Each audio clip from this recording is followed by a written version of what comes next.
February 14.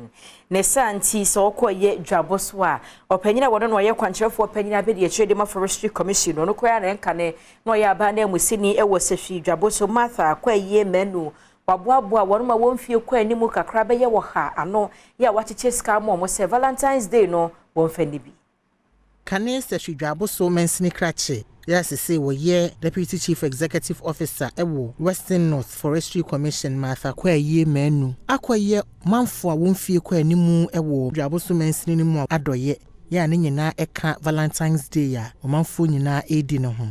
o kire mu a eye kwan ya wo fa so adodo sonko adi a kire empanyinfo a wonfie kwa animu ewo mensini ni mu hono mo empanyinfo a wonya adoye ni bie no wonom etete enkuro bi te se mafia eteso asempa na ye benchema nkate so 290 katankrobo ani emia foforo bi eka ho na wonya asa sika yi bie wo adofo bosomemu eti ye chadofo ade na chese ne vows day no ahia pepepe ye maame ne ye papa no ma Yakopon de omo ato yakoma so a abre ne abre nyina no ye wo madoye bebre no wo ho a aya sabio oni hwesofo ti no drumre bi a wo se ye ko omo nso nan so na ye wo madoye obu wo ho a opa bibia treduro kafa ade cha de beto koko anom krampore anan ho woden